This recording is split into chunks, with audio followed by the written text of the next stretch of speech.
Luc.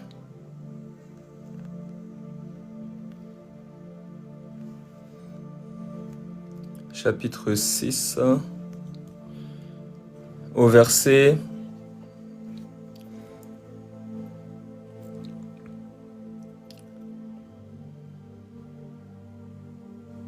Verset 43, on nous dit, « Ce n'est pas un bon arbre qui porte du mauvais fruit, ni un mauvais arbre qui porte du bon fruit. Car chaque arbre se connaît à son fruit. On ne cueille pas des figues sur des épines, et l'on ne vendange pas des raisins sur des ronces. L'homme bon tire de bonnes choses du bon trésor de son cœur. Et le méchant tire de mauvaises choses du mauvais trésor, car c'est de l'abondance du cœur que la bouche parle. » Donc, il y a deux personnes, deux peuples, deux types d'humains. Ceux qui sont bons et ceux qui sont méchants. L'homme bon, il va tirer de bonnes choses du bon trésor de son cœur.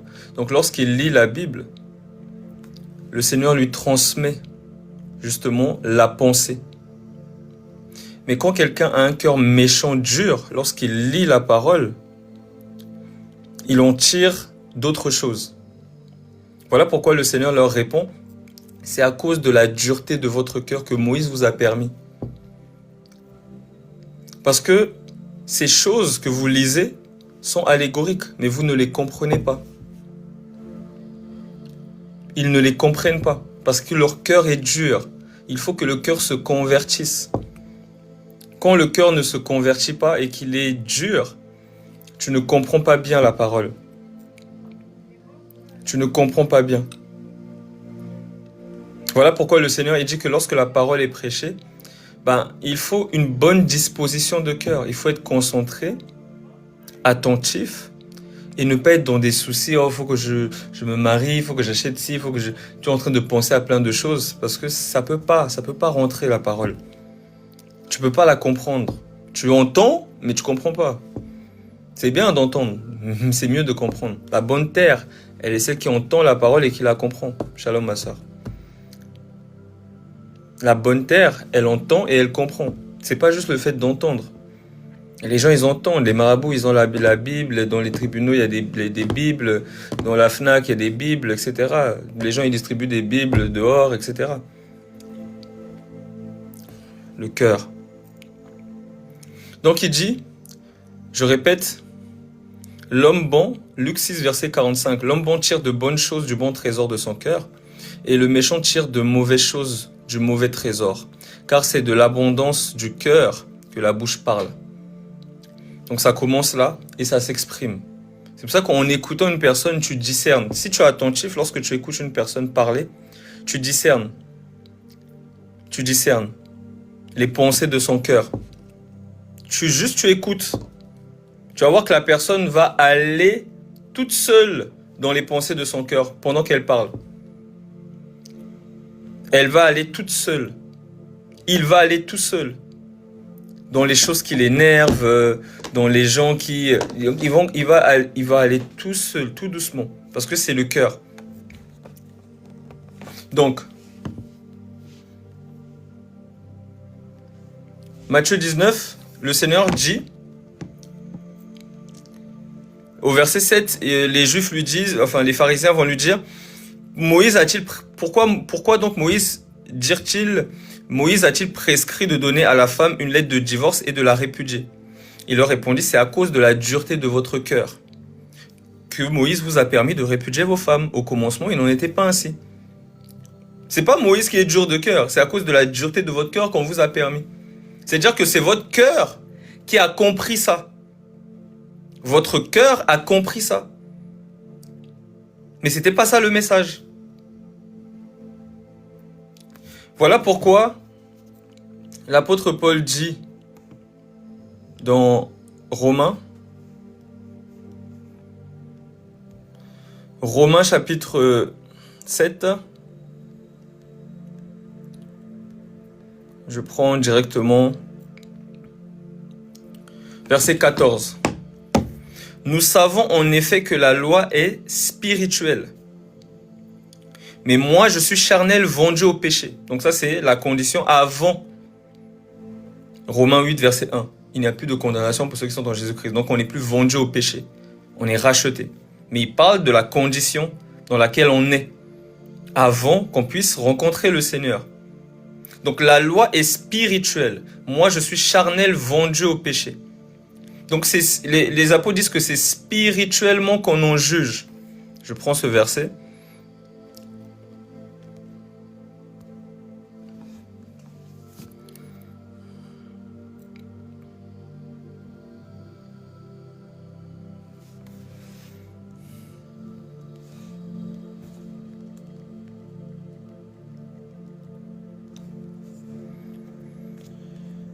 « 1 Corinthiens chapitre 2, verset 13. « Et nous en parlons non avec des discours qu'enseigne la sagesse humaine, mais avec ceux qu'enseigne l'esprit, employant un langage spirituel pour les choses spirituelles. Mais l'homme animal ne reçoit pas les choses de l'esprit de Dieu, car elles sont une folie pour lui, il ne peut les connaître parce que c'est spirituellement qu'on en juge. » Donc, la loi, elle est spirituelle. Eux, leur cœur est mauvais. Ils veulent comprendre la loi. Ils ne croient pas en Jésus. Ils ne comprennent pas qui est le Seigneur. Le Seigneur ne s'est pas révélé. Mais ils veulent comprendre la loi. Donc, quand ils lisent la loi, leur cœur est dur. Il y a un voile qui les empêche de comprendre. Parce que la loi, elle est spirituelle. Donc eux, lorsqu'ils lisent, ils disent que Moïse nous a permis de répudier nos femmes. Donc, oh, tu ne m'as pas ramené le thé, tu ne me ramènes pas, je t'ai envoyé acheter, tu n'es pas revenu. Tu ne m'as pas dit, tu ne m'as pas rendu des comptes. Je te répudie, Moïse, il m'a permis. C'est à cause de ça, le cœur dur, la méchanceté. C'est là. Laissez la parole. Les gens ils disent oh non, on ne croit pas en Dieu parce que on voit des chrétiens. La parole elle est vraie. Jésus il est vrai. Laissez la parole. Le cœur de l'homme, il est tortueux. Le cœur de l'homme, tortueux, malade. C'est pas moi qui dis, hein, c'est la parole. Le cœur là, il est malade. Qui peut le connaître? Moi Yahweh, je sonde le cœur et les reins. Donc lui, il connaît. Il connaît le cœur. Il connaît les profondeurs du cœur. C'est lui qui purifie notre cœur. C'est lui qui restaure notre cœur. Parce que sinon, c'est le bazar. Voilà pourquoi il dit, il n'a de bon, personne n'est bon à part Dieu. Méchant comme vous êtes, vous savez donner de bonnes choses à vos enfants. Donc quelqu'un qui n'a pas reçu le Seigneur n'est pas bon. Quelqu'un qui n'a pas l'Esprit de Dieu n'est pas bon. C'est son esprit qui nous rend bon. C'est son esprit qui nous purifie. Sinon l'homme il est méchant, le cœur de l'homme il est méchant. Donc le Seigneur leur répond, c'est à cause de la méchanceté de votre cœur que Moïse il vous a permis. C'est à cause de ça. Donc votre cœur il est méchant. Vous voyez que Moïse vous dit, oh répudiez vos femmes. Pourtant, Moïse ne dit pas ça. Moïse, la loi, les psaumes, les prophètes n'ont parlé que de moi. C'est moi qui ai le droit de répudier ma femme.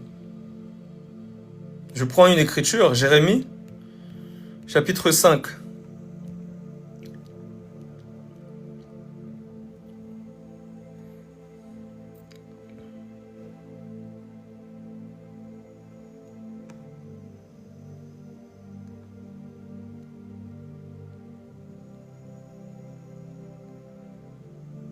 Jérémie chapitre 3, au verset 6. L'Éternel me dit, c'est Dieu qui parle, l'Éternel me dit, au temps du roi Josias, as-tu vu ce qu'a fait l'infidèle Israël? Il parle de sa femme. La loi, les psaumes et les prophètes n'ont parlé que de l'Éternel. Donc, il dit, l'Éternel me dit, au temps du roi Josias, as-tu vu ce qu'a fait l'infidèle Israël? Elle est allée sur toute montagne élevée et sous tout arbre vert, et là elle s'est prostituée. Je disais, après avoir fait toutes ces choses, elle reviendra à moi. Mais elle n'est pas revenue. Et sa sœur, la perfide Judas, en a été témoin. Quoique j'eusse répudié l'infidèle Israël à cause de tous ses adultères, et que je lui eusse donné sa lettre de divorce. Vous voyez? Donc eux, ils viennent voir le Seigneur et disent, Moïse nous a permis de répudier nos femmes. Mais Moïse ne parlait pas à vous. La loi, c'est pour Israël. Israël, c'est pas vous.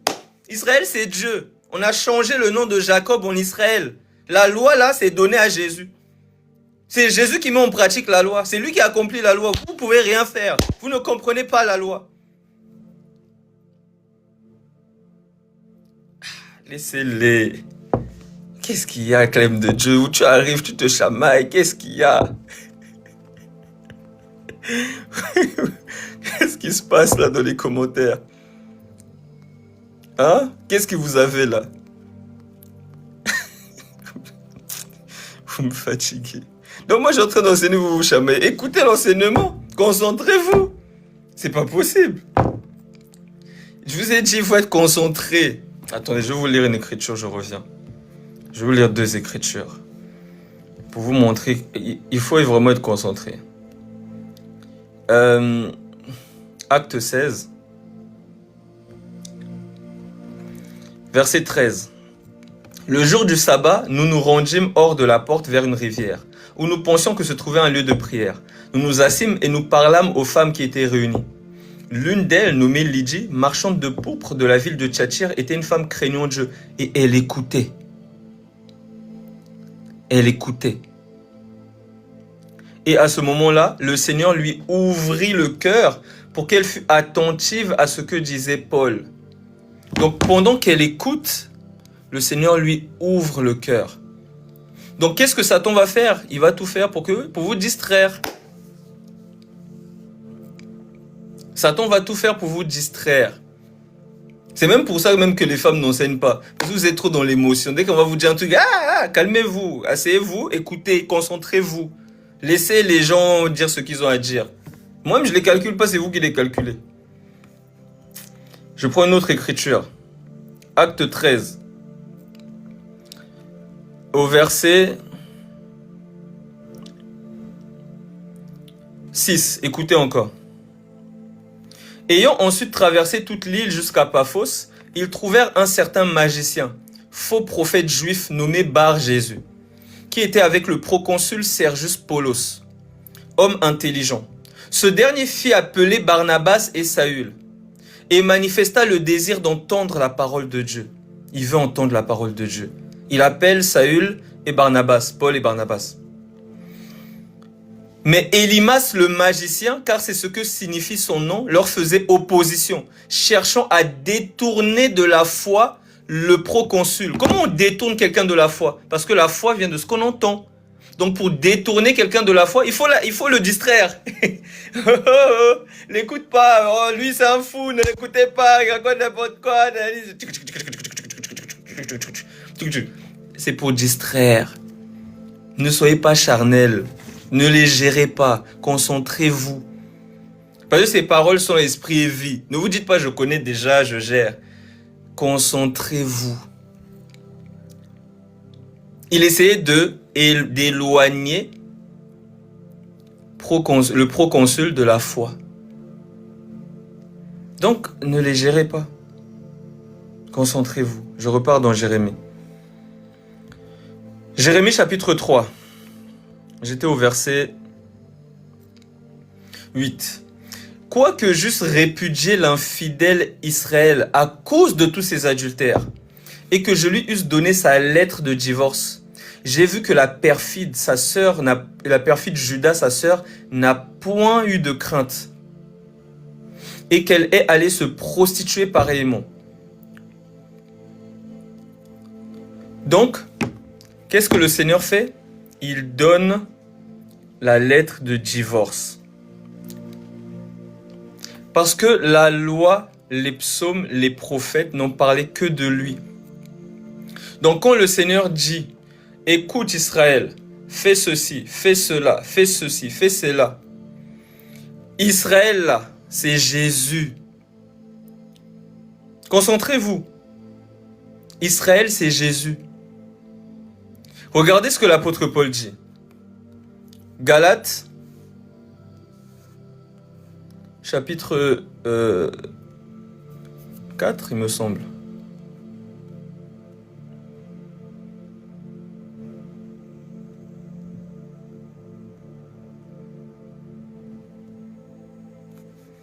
Non, Galates 3, c'est 3, c'est pas 4.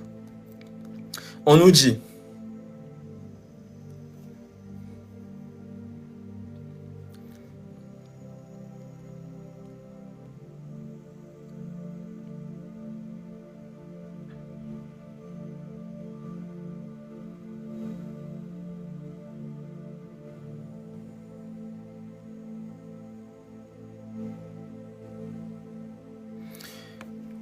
verset 15, Galates 3, verset 15. Frères, je parle à la manière des hommes. Une disposition en bonne forme, bien que faite par un homme, n'est annulée par personne et personne n'y ajoute. Donc un contrat, un testament n'est annulé par personne. Personne n'ajoute. C'est signé, c'est cacheté, c'est bon, c'est réglé. Une disposition en bonne forme, bien que faite par un homme, n'est annulée par personne et personne n'y ajoute. Or, les promesses ont été faites à Abraham et à sa postérité. Il n'est pas dit et aux postérités, AUX. Les mots ont un sens. C'est pour ça que je vous dis que quand on dit allez baptiser au nom du Père, du Fils, du Saint-Esprit, il n'y a pas de AUX. Normalement, on devait dire AUX. Ça devait être plusieurs noms, NOMS. Mais les mots ont un sens. Donc, les promesses n'ont pas été faites à Abraham et à ses postérités. Non, c'est à Abraham et à sa postérité. On continue. Or, les promesses ont été faites à Abraham et à sa postérité. Il n'est pas dit et aux postérités comme s'il s'agissait de plusieurs, mais en tant qu'il s'agit d'une seule, et à ta postérité, c'est-à-dire à Christ. Donc, lorsqu'on donne les promesses à la postérité, tu seras béni dans les champs, tu seras béni, tu seras la tête et non la queue, tu seras toutes ces choses-là. C'est à sa postérité, c'est pas aux postérités. On parle de quelqu'un. Vous me suivez ou pas? On parle du Seigneur Jésus-Christ. Tout, c'est pour lui. Maintenant, quand tu viens en lui, c'est là que tu es béni. C'est pas parce que tu dis, je suis la tête et dans la queue. Mais il dit, tombe à ma droite, à ma gauche, je ne serai pas atteint. On ne parle pas de toi. On parle de Jésus. Et si tu es en Jésus, ça te concerne. Là, tu peux t'approprier ces bénédictions. Parce que c'est l'héritage qu'il a acquis pour toi à la croix. Mais si tu n'es pas en Jésus, arrête de répéter des choses pour répéter. Qu'est-ce que tu racontes? Donc, à sa postérité. Donc, quand on dit à Israël, tu vas répudier ta femme, je lui donnerai une lettre de divorce. On parle de quelqu'un. On parle de Christ. Voilà pourquoi le Seigneur dit, je lui ai donné sa lettre de divorce, je l'ai répudié. Israël, l'infidèle. Donc eux, ils viennent voir le Seigneur, ils disent, mais Moïse nous a permis de répudier nos femmes. Il dit, c'est à cause de la dureté de votre cœur qui vous a permis. Au commencement, il n'en était pas ainsi. Moïse vous a dit, mais moi je vous dis. Parce que vous ne comprenez pas Moïse. C'est ce que l'apôtre Paul dit. Toujours Galates en plus. Il a dit des choses dans Galates. Oh là là. Galates chapitre 4. Verset 21. Dites-moi, vous qui voulez être sous la loi, n'entendez-vous point la loi? Vous voulez être sous la loi, mais est-ce que vous comprenez la loi? Parce que pour vouloir être sous la loi, il faut comprendre la loi. Sinon, ça ne sert à rien. Vous qui voulez être sous la loi, mais comprenez la loi. N'entendez-vous point la loi? Parce que la loi est spirituelle. La loi parle de quelqu'un. Si vous comprenez bien la loi, là vous êtes sauvés. Mais si vous ne la comprenez pas, vous êtes dans le joug de l'esclavage. Voilà pourquoi il dit, je vous affirme que quiconque se fait circoncire, Christ ne lui sert à rien. Voilà pourquoi nous disons que si tu payes la dîme, Christ ne te sert à rien. Et tu vas t'énerver, tu vas dire, mais comment ça, c'est écrit dans Malachie? Il va te dire, non, tu ne comprends pas. Tu ne comprends pas.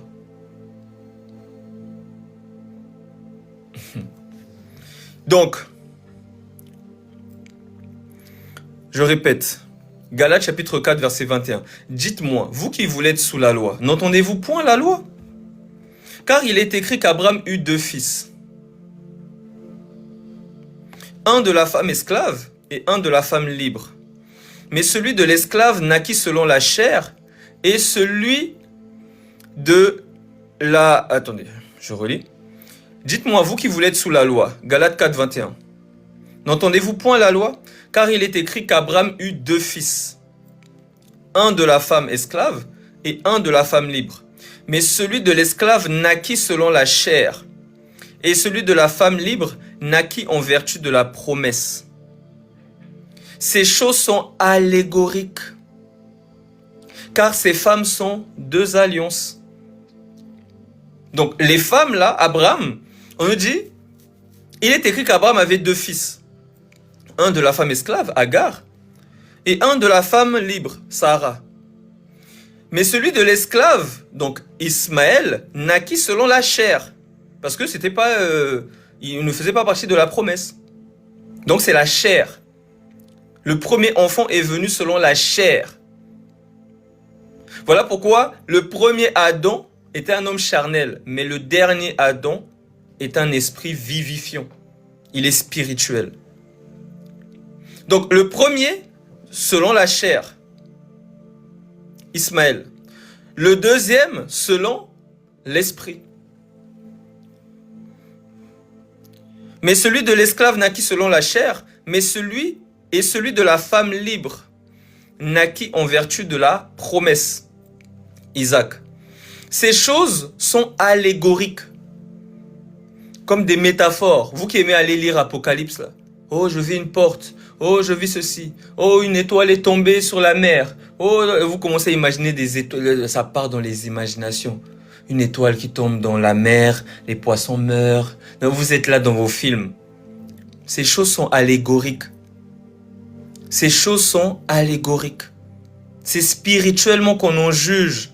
Ça ne dépend pas de « oh, moi je maîtrise, moi je connais ». C'est le Saint-Esprit qui révèle ces choses, c'est spirituellement. C'est spirituellement. Et c'est un don. C'est un don de Dieu. Donc, ces choses sont allégoriques, car ces 2 femmes sont 2 alliances. Maintenant, je vais dans Exode, chapitre 15, il me semble. Non.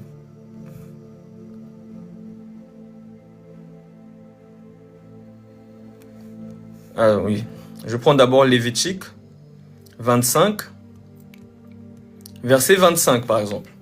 On vous dit, si ton frère devient pauvre et vend une portion de sa propriété, celui qui a le droit de rachat, son plus proche parent, viendra et rachètera ce qu'a vendu son frère.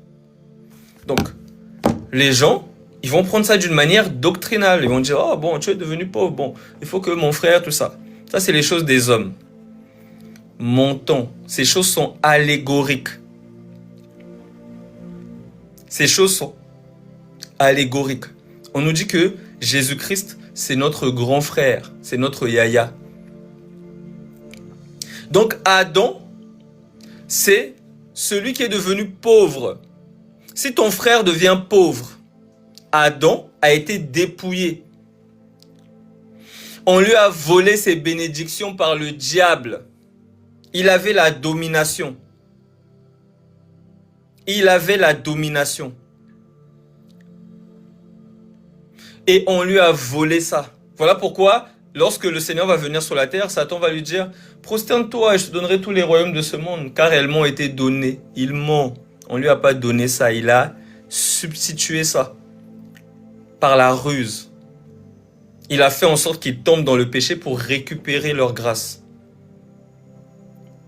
Donc, c'est un voleur. Personne ne lui a donné ça. Il a volé par ruse. Donc Adam est devenu pauvre. Parce que Adam, on lui avait dit, tu as la domination. Je lis ça.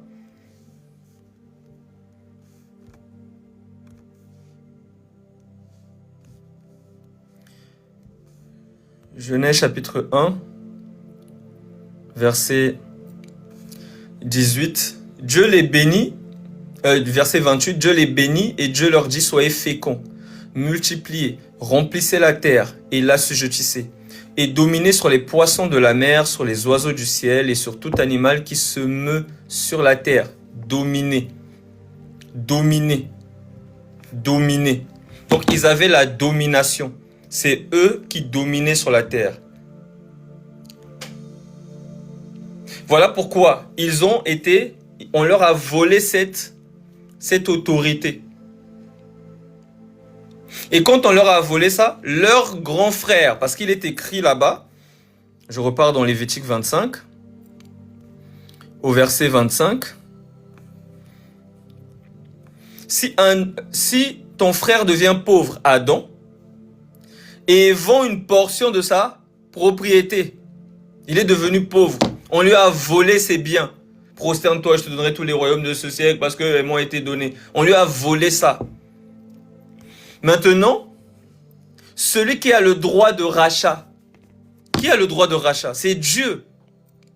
C'est lui le plus proche parent. C'est lui le plus proche parent d'Adam. C'est qui le père de Adam? Qui a créé Adam? C'est Dieu. Donc son plus proche parent, c'est Dieu. Donc voilà pourquoi Dieu doit venir en chair pour racheter son frère. Pour le racheter. C'est la famille. C'est la famille. Donc les gens ne comprennent pas pourquoi il doit venir en chair. Dieu est esprit. C'est écrit. Dieu est esprit. Il faut que ceux qui l'adorent en esprit et en vérité. Mais Dieu s'est fait chair pour sauver Adam, son frère. C'est son frère. Il est venu le racheter. Comment? C'est écrit, je lis ça. 1 Pierre, chapitre 1, il me semble. Non, 1 Pierre, chapitre 2. On nous dit...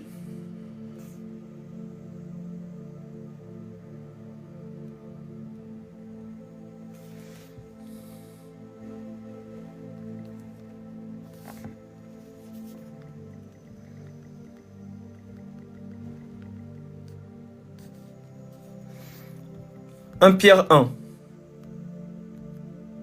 1 Pierre chapitre 1, on nous dit, au verset, je prends le verset 17. 1 Pierre chapitre 1, verset 17. Et si vous invoquez comme Père celui qui juge selon l'œuvre de chacun, sans acception de personne, conduisez-vous avec crainte pendant le temps de votre pèlerinage, sachant que ce n'est pas par des choses périssables, par de l'argent ou par de l'or que vous avez été rachetés. Celui qui a le droit de rachat vous a racheté. Sachant que ce n'est pas par des choses périssables, par de l'argent ou de l'or, que vous avez été rachetés de la vaine manière de vivre que vous aviez hérité de vos pères, mais par le sang précieux de Christ, comme d'un agneau sans défaut et sans tache, prédestiné avant la fondation du monde et manifesté à la fin des temps à cause de vous. Donc, celui qui a le droit de rachat nous a rachetés comment? Par son sang précieux. Parce que dans l'homme, dans le sang de l'homme, il y a la vie.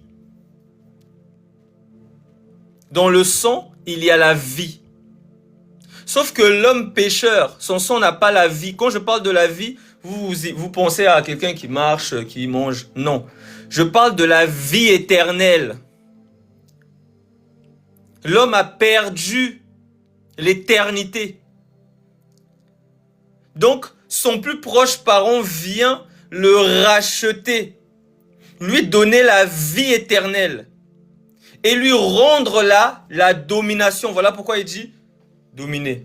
Marchez sur les serpents, sur les scorpions, sur toute la puissance de l'ennemi et rien ne pourra vous nuire. Donc, il vient récupérer ce que le diable leur a volé et il rend à son frère Adam. Vous voyez? Donc, ces choses sont allégoriques. C'est spirituellement qu'on en juge. Quelqu'un qui est charnel ne peut pas comprendre. Lorsqu'il va lire ça, il ne peut pas comprendre. Lui, il est en train d'imaginer, voilà. Donc, c'est la même chose. Maintenant, on repart dans Exode, là-bas.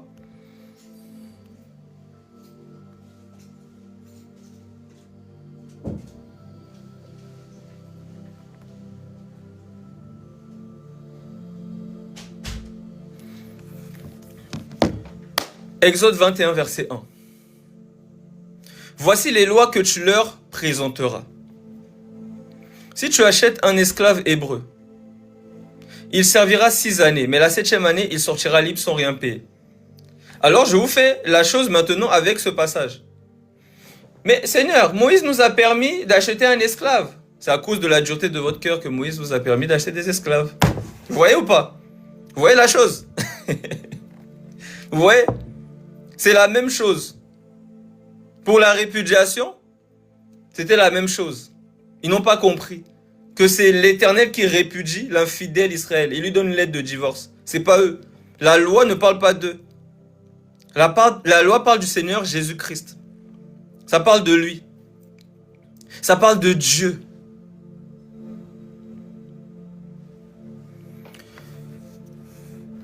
Si tu achètes un esclave hébreu, il servira 6 années. 6 années. Mais la 7e, il sortira libre sans rien payer. Donc, il y a toujours un temps où on doit servir 6 ans. Quand je dis 6 ans, les gens ils sont en train de compter 1, 2, non. C'est le temps de la servitude. Le temps de l'esclavage. L'esclavage envers qui? Envers Satan. L'esclavage envers qui? Envers Satan. Donc il y a toujours un temps d'esclavagisme. Regardez-moi celui-là. Écoutez. Comme on dit, vous savez dans la parole on dit soyez lent à parler, prompt à écouter. Écoutez d'abord. Après, vous allez pouvoir poser des questions après avoir bien écouté. Prenez le temps d'écouter. Je disais, je répète. On nous dit, voici les lois que tu leur présenteras. Si tu achètes un esclave hébreu, il servira 6 années. Mais la 7e année, il sortira libre sans rien payer. Donc, je vous explique quoi? Je vous explique qu'il y a toujours un temps d'esclavagisme. Et comme je le répète, ça n'a rien à voir avec votre esclavagisme charnel.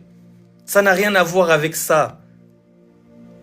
C'est cet esclavagisme dont le Seigneur vient parler. Il vient justement pour régler cet esclavagisme. Jean chapitre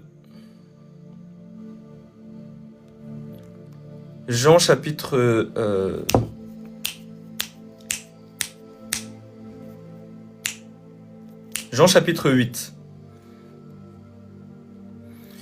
On nous dit, je prends le verset,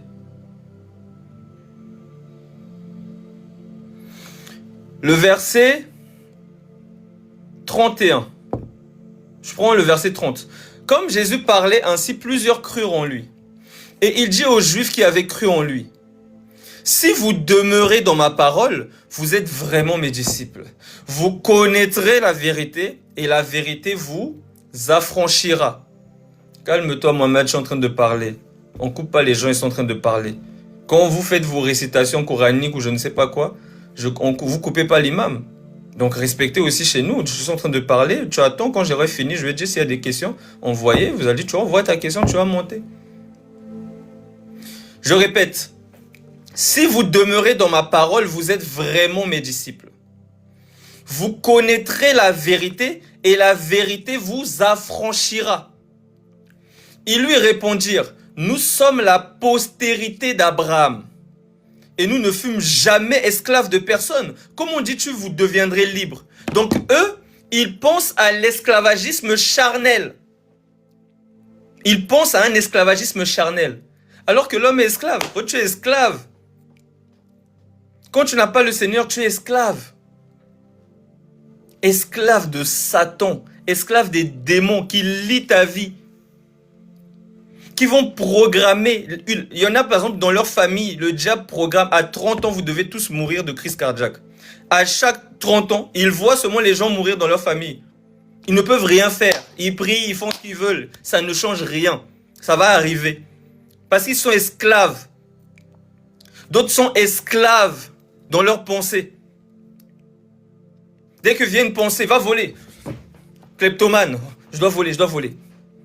Dès qu'il y a une pensée qui vient, va insulter, va te battre. Esclave. Quand le Seigneur dit, tu ne convoiteras pas, il ne peut pas, il est esclave. Il va convoiter. Il va voler. Esclave. Donc eux, lorsque le Seigneur leur parlait de l'esclavagisme, eux, comme des personnes charnelles, vont penser à l'esclavagisme, voilà, acheter, je sais pas, quelqu'un, ça n'a rien à voir. Donc c'est pour ça que le Seigneur dit, c'est à cause de la dureté de votre cœur. C'est à cause de la dureté de son cœur qu'on croit qu'on peut acheter des esclaves en lisant la Bible. C'est à cause de ça. Mais au commencement, il n'y avait pas d'esclaves. Dans l'Éden, là-bas, il n'y avait pas d'esclaves. Donc, je continue. Ils lui répondirent, nous sommes la postérité d'Abraham et nous ne fûmes jamais esclaves de personne. Comment dis-tu, vous deviendrez libres? Qu'est-ce que tu racontes là? Le Seigneur dit, en vérité, amen, amen, je vous le dis, leur répliqua Jésus. Quiconque se livre au péché est esclave du péché. Or, l'esclave ne demeure pas toujours dans la maison. Le Fils, il demeure toujours. Si donc le Fils vous affranchit, vous serez réellement libre. Alléluia. Donc, on repart dans Exode là-bas. Les gens qui lisent la Bible charnellement, on nous dit, si tu achètes un esclave hébreu, il servira 6 années. Donc, 6 ans, c'est la captivité. C'est le temps de la captivité. C'est pas 6 ans comme toi, tu vois, 365 jours, 1 an, 2 ans, 3 ans. Non, ça n'a rien à voir. C'est un temps déterminé pour la captivité. Par exemple, je vous donne un exemple. Moïse, il était esclave en Égypte. Pendant 6 ans. Mais ça n'a pas duré 6 ans. C'est pendant 40 ans qu'il était en Égypte. Il y avait une femme, ça faisait 12 ans qu'elle était tenue par une perte de sang. Une autre, ça faisait 18 ans qu'elle était courbée. Pendant 18 ans, elle était courbée. C'est le temps de l'esclavagisme où Satan joue avec toi. Il te fouette. Allez, allez, esclave. Allez, va faire ci, va faire ça. Allez, allez. Et tu es là, tu te dis comme téléguidé. Allez. Il joue avec toi. Allez, allez, allez, allez. Va faire ça, là. Va voler, va insulter. Va. Crois que Dieu n'existe pas. Tu descends du singe. Tu descends du singe. Hé, esclave, tu descends du singe. Oh. Donc, il joue avec... Il te fouette. Tu descends du singe. Tu es un bélier. Tu es un capricorne. Tu es un ceci. Donc, regarde, aujourd'hui, l'astrologie dit que tu vas tomber sur ton mari, sur ta femme. Sors, tu vas tomber sur ta femme. Tu sors, il n'y a toujours pas de femme. Il joue avec toi. C'est le temps de la captivité. Maintenant, on nous dit, mais la 7e année, il sortira libre, sans rien payer. La 7e année, il sort libre. C'est quoi la 7e année? C'est ce qu'on appelle le 7e jour. Ce n'est pas un jour dans le calendrier. C'est une entité, c'est ce qu'on appelle le Shabbat. Il dit, je suis le maître du Shabbat. Donc le maître du repos. Parce que quand tu es esclave, il n'y a pas de repos, tu dois travailler. Si le maître n'a pas dit que tu vas te reposer, tu dois travailler, Donc lui, il vient comme le libérateur, le 7e. C'est ça le chiffre 7, c'est le chiffre de Dieu. Voilà pourquoi quand Pierre demande, combien de fois dois-je pardonner mon frère? Il dit, je ne te dis pas 7 fois, mais 7 fois 70 fois 7. Donc à la perfection. C'est ça le chiffre 7. C'est pour ça qu'on nous dit, au 7e jour, Dieu se reposa de ses œuvres. Donc les gens, ils imaginent que Dieu, il était fatigué, il a pris une couverture, il est parti dormir. Ça n'a rien à voir. Le chiffre 7, c'est le repos. C'est un message pour l'humanité. Tu veux te reposer, viens dans le 7e jour. Voilà pourquoi le 7e jour est venu. Il est venu. Vous allez d'abord voir que Noé veut dire repos. Donc Noé est comme une préfiguration, une bande-annonce de Jésus, le 7e. Et Noé, il construit une arche. Il dit, venez, entrez, vous allez vous reposer. Les gens ont dit, ah non, non, non, on préfère l'esclavagisme. Le déluge est venu, ils sont tous partis. Donc le Seigneur, lorsqu'il vient, comme la loi, les psaumes et les prophètes n'ont parlé que de lui, il vient accomplir ces choses. Venez à moi, vous tous qui êtes fatigués et chargés, vous êtes esclaves de Satan. Il joue avec vous. Vous le savez vous-même. Il joue avec vous. Venez, vous tous qui êtes fatigués et chargés, et je vous donnerai du repos. Donc c'est lui le 7e, c'est le Seigneur Jésus-Christ. Il appelle les hommes à venir se reposer en lui. Et une fois qu'ils viennent, ils se reposent. Se repos, c'est pas ils sont en train de dormir toute la journée, non. Ils ne sont plus esclaves du diable. Ils sont libres. Ils sont affranchis, car ils sont dans le repos. Ils sont en lui. C'est ça le repos. Donc ces choses sont allégoriques. C'est ce que l'apôtre Paul nous dit. Abraham a eu 2 fils. Un de la femme esclave, Agar, d'où est sorti Ismaël. Voilà, certains qui disent que nous on descend d'Ismaël. Donc ce sont des esclaves. Ils sont bien esclaves de leur livre là. Ils sont encore dans la loi, dans les choses charnelles. Ils pensent qu'en faisant ça, ils vont être sauvés. Ils n'ont pas compris. Ils sont charnels. Et c'est ce qu'il dit après. Hein. Ceux qui sont charnels persécutent ceux qui sont spirituels. Voilà pourquoi vous voyez dans plusieurs pays, les chrétiens sont persécutés par Ismaël. Parce qu'ils sont charnels. Ils ne comprennent pas la loi. Ils ne comprennent pas la loi.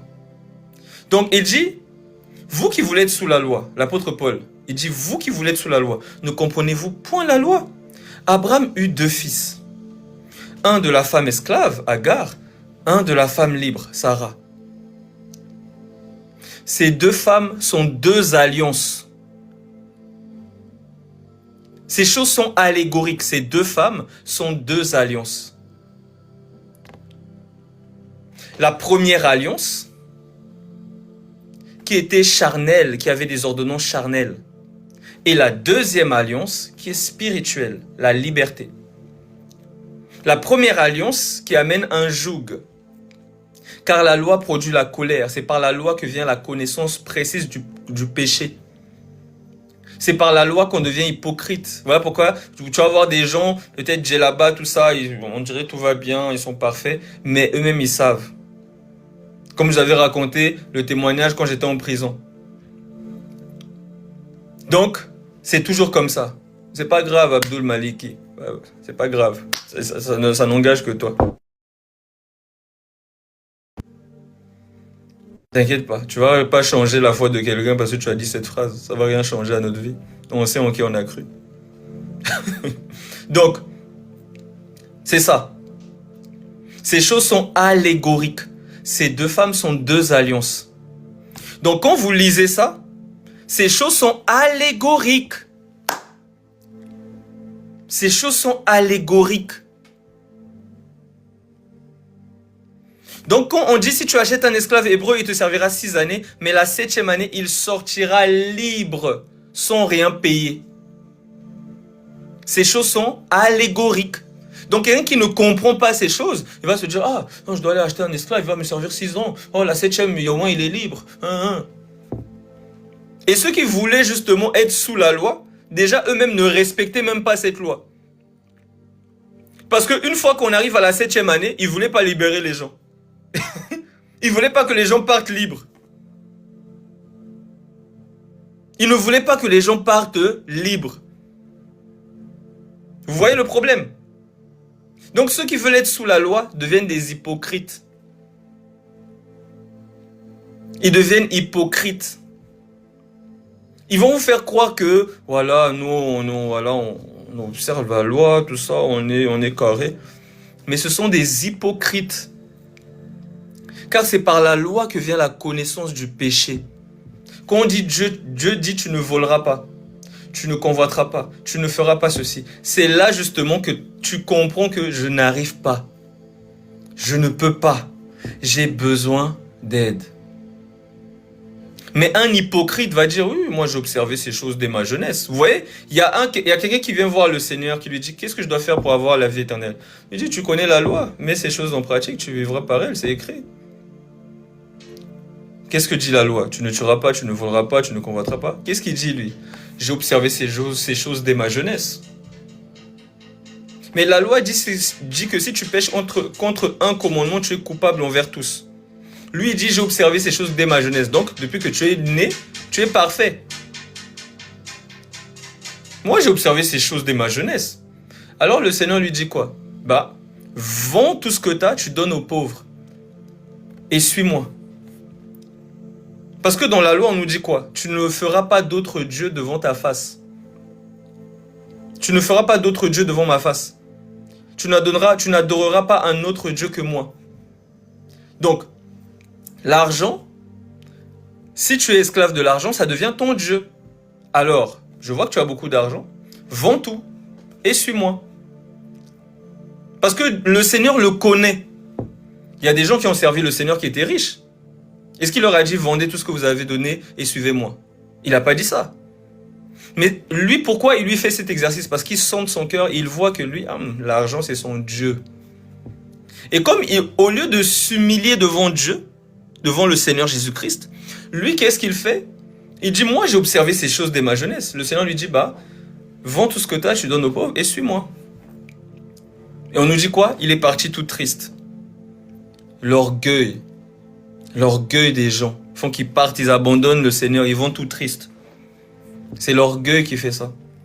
Mais l'humilité vient, qui s'humilie, qui dit je reconnais, je ne suis pas capable.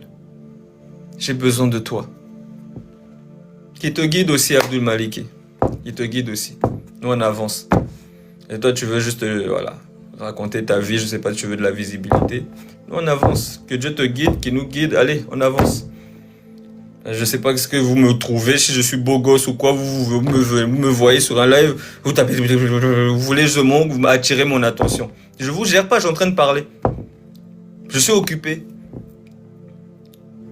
Non, je suis occupé, mais parce que je te vois tes histoires de Allah, Mohamed, tout ça là. On est en train de parler de quelque chose. Toi, tu viens, Mohamed, Jésus n'est pas Dieu. Non. Mais tu sais très bien qu'on est chrétien. Tu sais que pour nous, Jésus est Dieu. Maintenant, quand tu dis ça là, donc on va te dire, oh, Abdul Maliki, il a dit que Jésus n'est pas Dieu. Oh là là.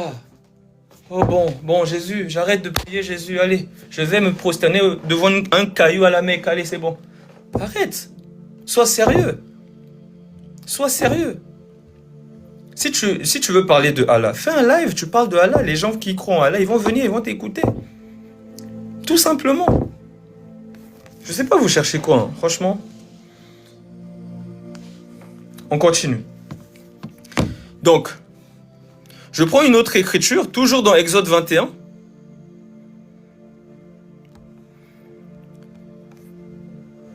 Au verset 10. S'il prend une autre femme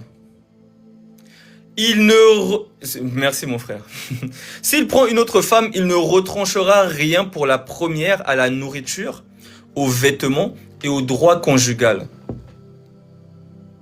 Donc quelqu'un qui lit ça, il se dit, ah ok, donc je peux prendre une deuxième femme, une troisième femme, donc j'ai juste à bien équilibrer, je retranche en rien la nourriture, le vêtement, le droit conjugal. C'est comme ça qu'il pense. C'est comme ça qu'il pense. D'accord, Abdul Maliki. Sois béni, hein? Sois fortifié. Et bon chemin. Que Dieu te guide aussi. Qu'il nous guide tous. Qu'il nous guide tous. Ok, donc on continue. S'il prend une autre femme, il ne retranchera pour rien pour la première à la nourriture, aux vêtements et au droit conjugal. Ces choses sont allégoriques. Je te pardonne, mon frère. Ah, mais pourquoi vous êtes susceptible comme ça? Je te pardonne, Abdul Maliki. Il n'y a pas de souci, c'est la famille. Je travaille avec des musulmans, je vous connais, je connais votre doctrine, je connais votre livre. Je sais comment vous êtes têtus. Soyez bénis, soyez fortifiés. Donc,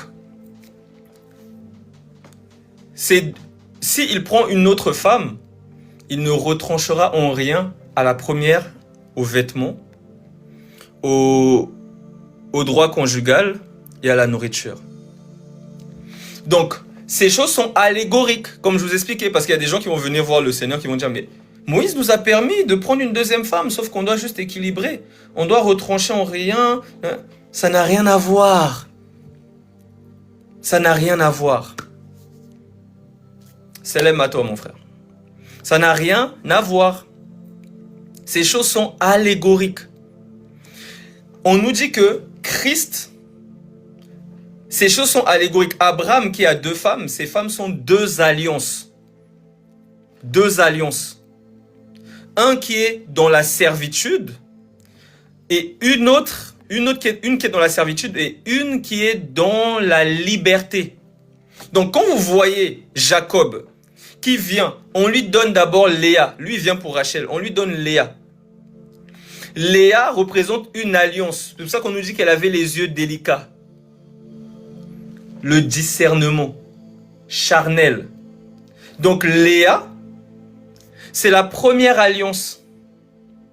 Une fois qu'il a travaillé 7 années encore, on lui donne, comment il s'appelle? Rachel. Vous comprenez ou pas? Ces choses sont allégoriques. Car Léa représente Israël, qui est encore dans la chair, qui ne comprend pas encore la loi et qui refuse le Messie. Rachel représente l'Église qui est composée, que ce soit d'Israël, que ce soit des nations, mais qui croit en la vie éternelle. Donc quand on dit, s'il prend une deuxième femme, il ne retranchera rien à la première, aux vêtements, au droit conjugal, à la nourriture. On ne parle pas de vous. Vous savez, les gens commencent à se rêver. Oh, je veux avoir plein de femmes, plein de femmes. Tu sais même pas t'occuper de toi. Tu veux plein de femmes. Tu veux plein de femmes. Tu penses que les femmes, c'est un colis. Moi, je veux avoir plein de femmes. C'est des humains. Ils ont un cœur. Ils respirent. Ils ont des émotions. Ils pensent. C'est des personnes à part entière. C'est pas un colis, un sac. Oh, je veux plein de femmes comme ça. Oh. C'est à cause de la dureté de votre cœur que Moïse vous a permis de prendre plein de femmes. Plein de femmes. On veut plein de femmes. Oh. Non. Ces choses sont allégoriques. Ne parle que du Seigneur Jésus-Christ qui vient prendre Israël. Il donne une alliance. Cette alliance, il n'arrive pas à persévérer dans cette alliance parce que personne ne peut accomplir la loi tout entière. Car il est écrit, celui qui pêche contre un commandement est coupable de toute la loi. Par exemple, je vous donne juste les 10 commandements, parce qu'il y a plusieurs commandements, il n'y a pas que les 10. Je vous donne juste les 10 commandements. Tu ne voleras pas, tu ne tueras pas, tu ne convoiteras pas, toutes ces choses-là. Tu ne mentiras pas. Donc, si tu mens, tu es considéré comme adultère, meurtrier, toutes ces choses. Tu es coupable de toute la loi. Donc la loi vient pour que tu reconnaisses que je ne suis pas capable. Pour que tu marches par la foi et non par la loi. Parce que lorsqu'ils sont sortis d'Israël, c'est parce qu'ils ont manifesté la foi à cause d'une prédication.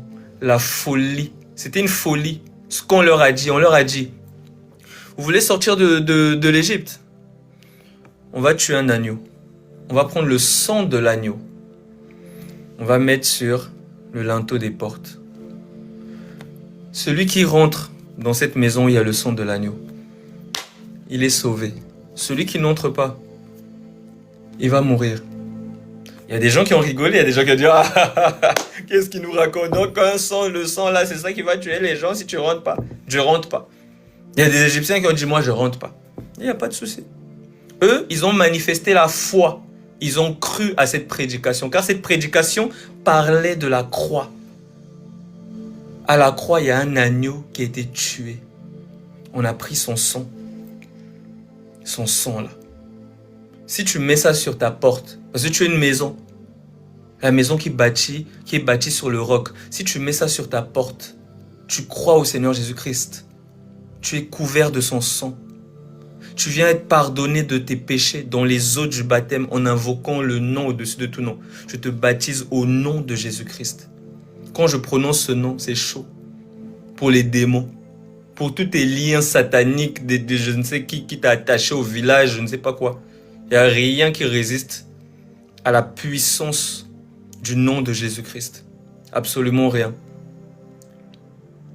Donc, eux, ils ont manifesté la foi.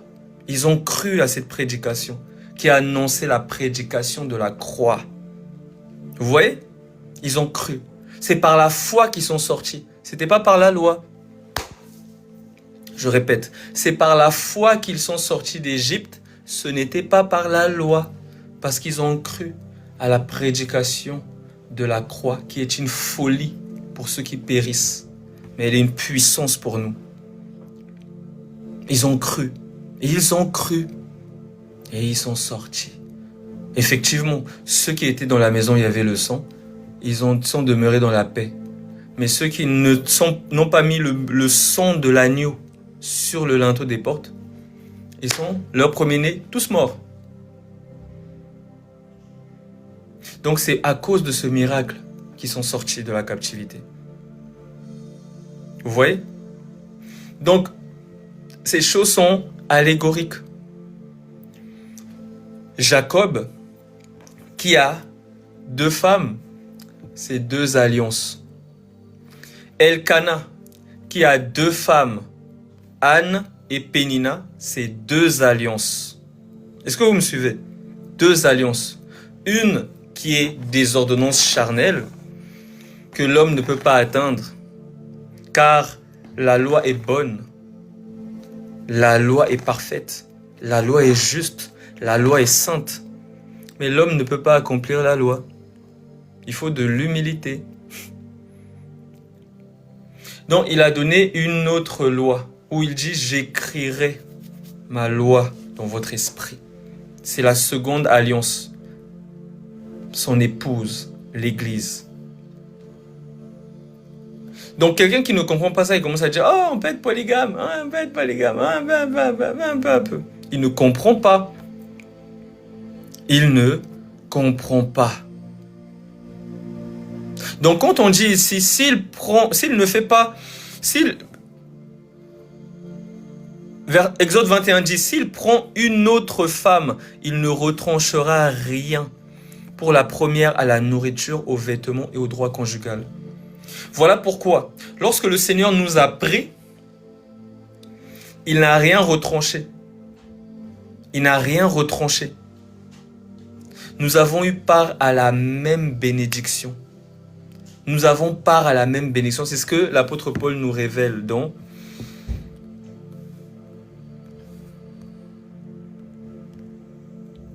Éphésiens chapitre 2. Au verset 19.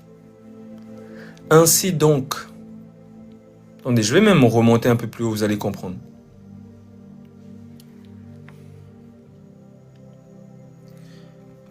Et Éphésiens 2, verset 11. Je vais terminer par là. C'est pourquoi vous, autrefois païens dans la chair, appelés incirconcis par ceux qu'on appelle circoncis, et qui le sont en la chair par la main de l'homme. Souvenez-vous que vous étiez en ce temps-là, quand vous n'avez pas Christ, sans Christ, privés du droit de cité en Israël, étrangers aux alliances de la promesse, sans espérance et sans Dieu dans le monde. Parce que tout le reste là, c'est des faux dieux. Le véritable Dieu, c'est le Seigneur Jésus-Christ, le Dieu d'Israël, le Dieu de toute chair, le Dieu de tout esprit. C'est pourquoi vous, autrefois païens dans la chair, appelés incirconcis par ceux qu'on appelle circoncis, et qui le sont en la chair par la main de l'homme. Souvenez-vous que vous étiez en ce temps-là sans Christ, privés du droit de cité en Israël, étrangers aux alliances de la promesse, sans espérance et sans Dieu dans le monde. Mais maintenant, en Jésus-Christ, vous qui étiez jadis éloignés, nous les païens, on était éloignés. Vous qui étiez jadis éloignés, vous avez été rapprochés. Par quoi? Par le sang de Jésus-Christ. Ce sang qu'il a versé à la croix est pour le rachat de l'humanité, pour tous ceux qui croient. Souvenez-vous que vous étiez en ce temps-là sans Christ. Verset 13, mais maintenant, en Jésus-Christ, vous qui étiez jadis éloignés, vous avez été rapprochés par le sang de Christ. Car il est notre paix, notre Selem, notre Shalom.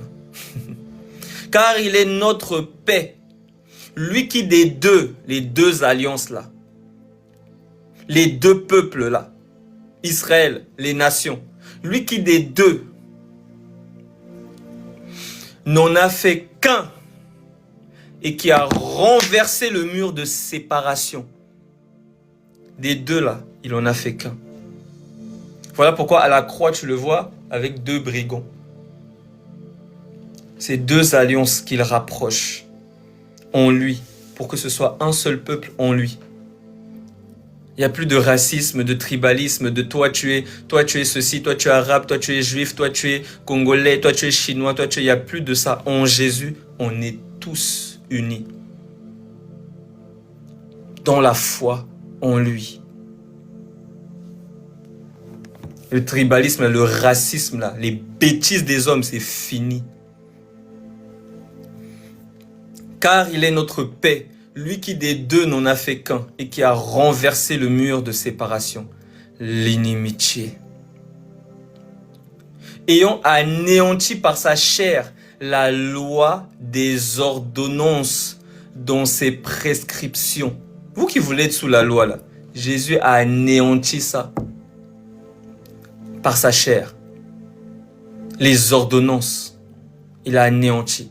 Ayant anéanti par sa chair la loi des ordonnances dans ses prescriptions, afin de créer en lui-même, la nouvelle alliance se fait en Jésus. Même si tu es juif, si tu ne crois pas en Jésus, tu n'es plus dans l'alliance. Tu retrouves l'alliance lorsque tu crois en Jésus.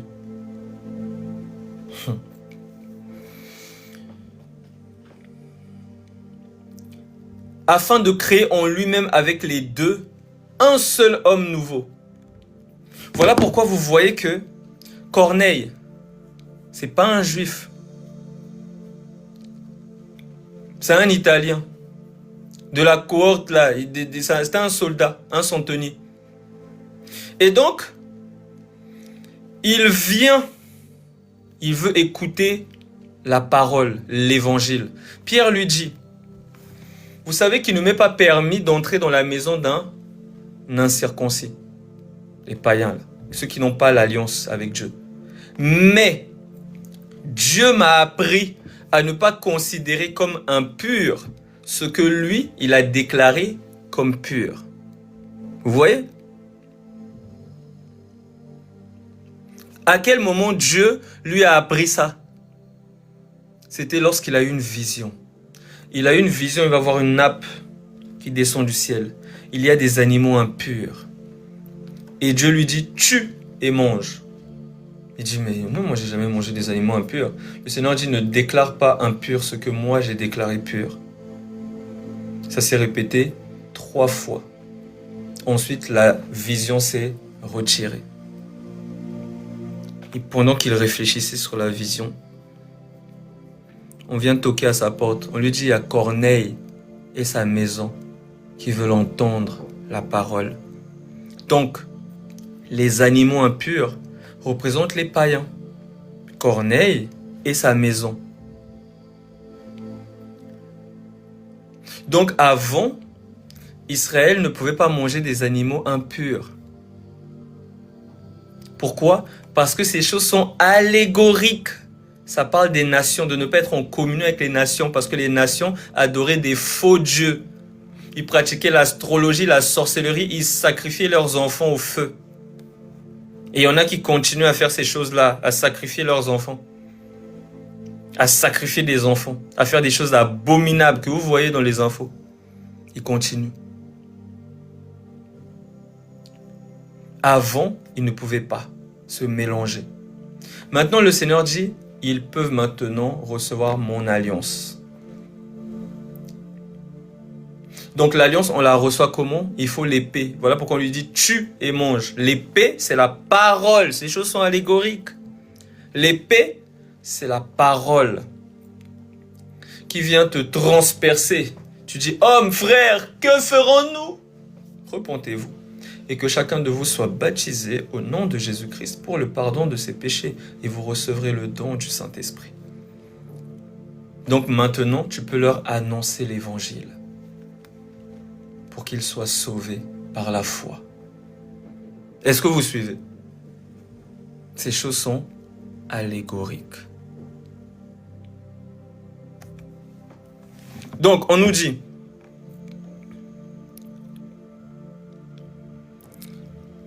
verset 15, Éphésiens 2,15, ayant anéanti par sa chair la loi des ordonnances dans ses prescriptions, afin de créer en lui-même avec les deux un seul homme nouveau, en établissant la paix. Je répète, afin de créer en lui-même avec les deux un seul peuple. On est tous un seul peuple en Jésus-Christ. On est tous de l'alliance de Dieu en Jésus-Christ. C'est plus haut, non, c'est seulement nous les Juifs. C'est plus haut, non, Jésus.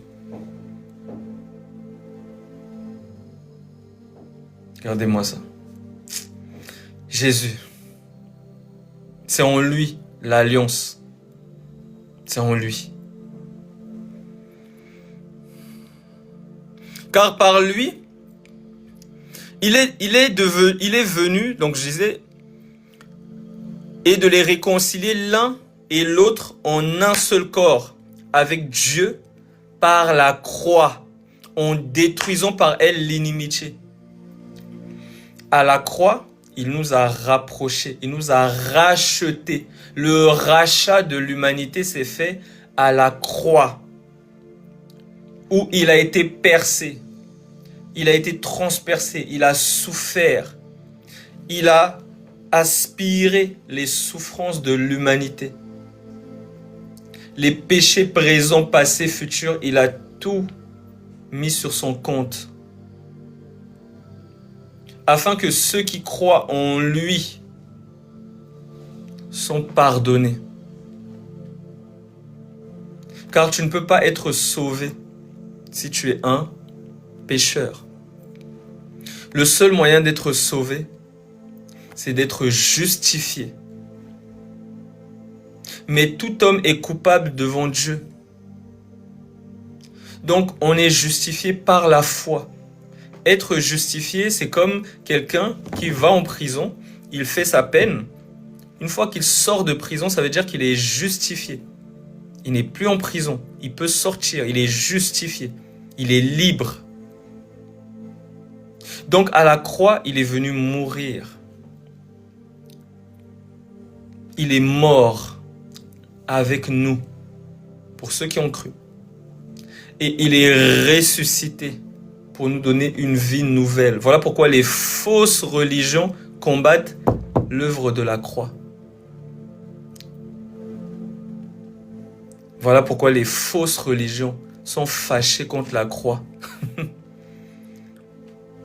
Parce que c'est le salut pour quiconque croit. C'est le salut. C'est là que le rachat s'est effectué.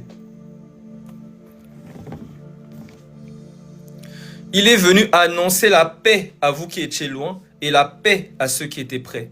Car par lui, nous avons les uns et les autres accès auprès du Père dans un même esprit. Vous vous souvenez? Tu ne retrancheras rien en la première. Donc, il est venu nous racheter et nous avons part à la même alliance. Nous avons part aux mêmes promesses. Nous avons accès auprès de Dieu. Il n'y a pas oh non, eux ils peuvent plus que non, eux ils sont plus qualifiés pour venir devant Dieu, ils sont le peuple élu. Non, nous tous nous sommes élus parce que nous avons eu la foi d'Abraham. Abraham a cru. Et cela lui a été ajouté à justice. La foi, nous avons cru à celui qui justifie l'impie, le pécheur. Nous avons cru en lui. Et dès que nous croyons en lui, nous sommes scellés. Et donc, il ne retranche en rien la première. C'est pas, oh toi tu auras moins, toi tu auras... Non. Il ne retranche en rien. Vous voyez, ces choses sont allégoriques. Si quelqu'un ne comprend pas, c'est à cause de la dureté de son cœur. C'est pour ça qu'ils disent que ça... Non, Moïse nous a permis de répudier nos femmes. Moïse nous a permis de prendre plein de femmes. C'est à cause de la dureté de votre cœur. Il a dit, vous passez par un intermédiaire. C'est dommage, on n'a aucun intermédiaire. C'est Dieu lui-même, notre intermédiaire. C'est lui, il est notre tout. Vous savez, dans l'Antiquité, on disait de Pharaon, on disait que Pharaon c'était un dieu, ça n'engage que. Et il disait quoi? Il disait que Pharaon était le médiateur entre le monde des esprits et le monde des vivants. C'est ça qu'on appelle un sacrificateur. C'est celui qui fait la médiation. Car l'homme a péché et il faut le racheter. Et pour le racheter, il faut quelqu'un qui va verser son sang. Et cette personne-là, c'est Jésus-Christ, c'est Dieu qui s'est manifesté en chair. Donc, c'est seulement la folie qui fait que tu ne puisses pas comprendre ces choses. C'est seulement la folie. Tu te penses intelligent. Garfield le matou. Steve Austin, tu es un bon colonisé. Attends. Qu'est-ce qui est mieux? De croire en celui qui me justifie ou d'avoir ta foi en toi qui croit en un Dieu qui est enfermé au Louvre. Donc ton Dieu, on l'a pris, on est venu, on l'a pris en Afrique, on l'a ramené en France, on l'a mis. Ton faux Dieu là. Ton faux Dieu, on l'a pris, on est venu le mettre au Louvre. Je préfère mettre foi en Jésus-Christ que mettre foi en ton faux Dieu. Donc je disais, il est venu annoncer la paix à vous qui étiez loin et la paix à ceux qui étaient près. Car par lui nous avons les uns et les autres accès auprès du Père dans un même esprit. Ainsi donc vous n'êtes plus des étrangers, ni des gens du dehors, mais vous êtes concitoyens des saints, gens de la maison de Dieu. On est rapprochés. On est des citoyens du ciel. On est réconciliés avec Dieu par la croix. En lui, vous avez été édifiés sur le fondement des apôtres et des prophètes, Jésus-Christ lui-même étant la pierre angulaire, le roc, le rocher sur lequel nous bâtissons notre vie. C'est lui. C'est lui l'alpha, l'oméga.